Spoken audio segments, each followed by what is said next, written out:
Godavarikhani medical కళాశాల కాంట్రాక్టర్పై హత్యానేరం case నమోదు చేయాలని దళిత హక్కుల పోరాట సమితి జిల్లా కార్యదర్శి కందుకూరి రాజారత్నం, రాష్ట్ర సమితి సభ్యులు మధ్యల దినేష్లు డిమాండ్ చేశారు. కాంట్రాక్టర్లు శ్రమతో పిడి చేస్తూ ఇబ్బందులకు గురి చేస్తూ వారి ప్రాణాలతో చెలగటం ఆడుతున్నారని, వీరికి నిరంతరం లేబర్ అధికారులు, ప్రిన్సిపల్ అండగా నిలుస్తున్నారని వారు ఆగ్రహం వ్యక్తం చేశారు. ప్రభుత్వం ఏరియాలో ఆసుపత్రిలో నూతన బిల్డింగ్ ఏర్పాటు కోసం నిర్మాణ పనులు జరుగుతున్న తరుణంలో అతిపెద్ద భారీ గోతి తీయడంతో గోదావరికనికి చెందిన విఠల్ నగర్ ప్రాంతానికి చెందిన రాముల విజయ్ అనే వ్యక్తి బుధవారం గోతిలో పడి మృత్యువాత పడ్డారని, అది కేవలం కాంట్రాక్టర్ నిర్లక్ష్యం వల్లే అన్నారు. ఎలాంటి కంచె ఏర్పాటు చేయకుండా అటు రోగులకు, ఇటు ప్రజలకు, సిబ్బందికి భద్రత లేకుండా పోయిందని వారు ఆవేదన చెందారు.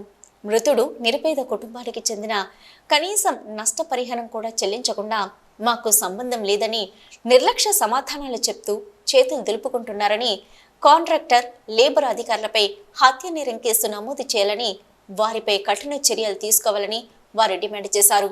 ఇప్పటికైనా నిర్మాణం జరిగే స్థలంలో నిర్మాణం పూర్తయ్యే వరకు తాత్కాలిక కంచె ఏర్పాటు చేసి పక్కన దారిని చదును చేసి రాకపోకలకు అంతరాయం కలగకుండా చేయాలని వారు డిమాండ్ చేశారు. కార్మికులు కానీ ఇతర ప్రజలు కానీ మరి ప్రమాదవశాత్తు మృతి చెందడం నిజంగా బాధాకరం. ఏది ఏమైనప్పటికీ నిన్న చూస్తే కూడా మరి ఒకరు మృతి చెందడం రావుల విజయ్ అనేది దురదృష్టకరం. ఇక్కడ చుట్టూ పనులు నిర్వహిస్తున్న కాంట్రాక్టుకు సంబంధించి ఎలాంటి ఫెన్సింగ్, కంచె, ఇక్కడ భద్రత అనేది లేకుండా పోయింది. నిత్యం ఒక ఓపీ పేషెంట్లే దాదాపు 2000 నుంచి 3000 మంది వస్తారు. ఎక్కడ కూడా ఫెన్సింగ్ లేకపోవడం వల్ల కింద పడి జారిపడి మృతి చెంది పరిస్థితి దాపురిస్తూ ఉంది. మెడికల్ కళాశాల నిర్మాణం జరుగుతుంది, 2 చనిపోయినారు. వీళ్ళను ఎందుకు ఈ విధంగా చేస్తూ ఉన్నారని అడిగితే మరి భయభ్రాంతులకు గురి చేసే ఇబ్బందులు చేస్తూ ఉన్నారు. లేబర్ అధికారులు, కాంట్రాక్టర్లు, ప్రిన్సిపల్ ఒకటయ్యి ఎక్కడ కూడా ఇక్కడ న్యాయం చేసే పరిస్థితి లేదు. నిన్న జరిగిన Ravula Vijay area hospital government దగ్గర పని జరుగుతూ ఉంటే అక్కడ భద్రత అనేది లేదు, సేఫ్టీ అనేది లేకుండా పడడం అనేది జరిగింది. దాని మూలంగా రావుల విజయ్ అనే చనిపోయిండు. దీనికి పూర్తి బాధ్యత మరి ఇక్కడ ఉన్న మేడం వహించాలి, అదేవిధంగా ఇక్కడ ఉన్న కాంట్రాక్టర్ బాధ్యత వహించాలని దళిత హక్కుల పోరాట సంఘం తరఫున మేము డిమాండ్ చేస్తూ ఉన్నాం.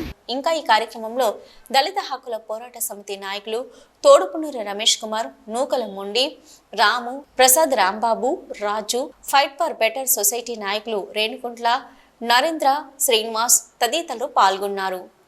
సిటీ న్యూస్లో ఇప్పుడు ఒక షార్ట్ బ్రేక్. మొట్టమొదటిసారిగా గోదావరికని పట్టణంలో శ్రీ రుద్ర సత్యంబాబు పిల్లల హాస్పిటల్లో అడ్మిట్ అయి హెల్త్ కార్డు కలిగిన చిన్నారులకు క్యాష్లెస్ ట్రీట్మెంట్ చేయబడును. మా వద్ద స్టార్, ఎరిక్షన్, FHPL, MD India, SBI, general health card, universal Sompo, Niva, MediAssist, Chola MS, Heritage, good health తదితర హెల్త్ కార్డ్స్ పై క్యాష్లెస్ వైద్యం అందించబడును.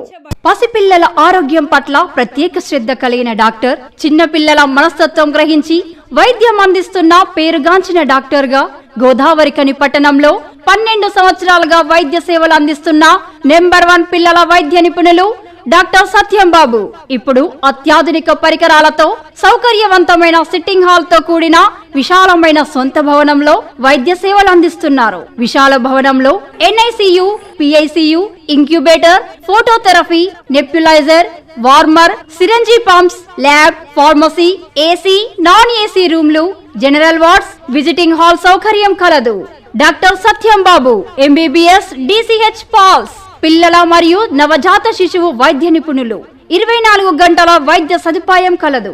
శ్రీ రుద్ర సత్యంబాబు పిల్లల మరియు డెంటల్ హాస్పిటల్, సూర్య హాస్పిటల్ ప్రక్క గల్లీలో, ఓల్డ్ మున్సిపల్ ఆఫీస్ రోడ్, మసీదు ప్రక్కన, లక్ష్మీనగర్, గోదావరికని. 7660044330 8142789678.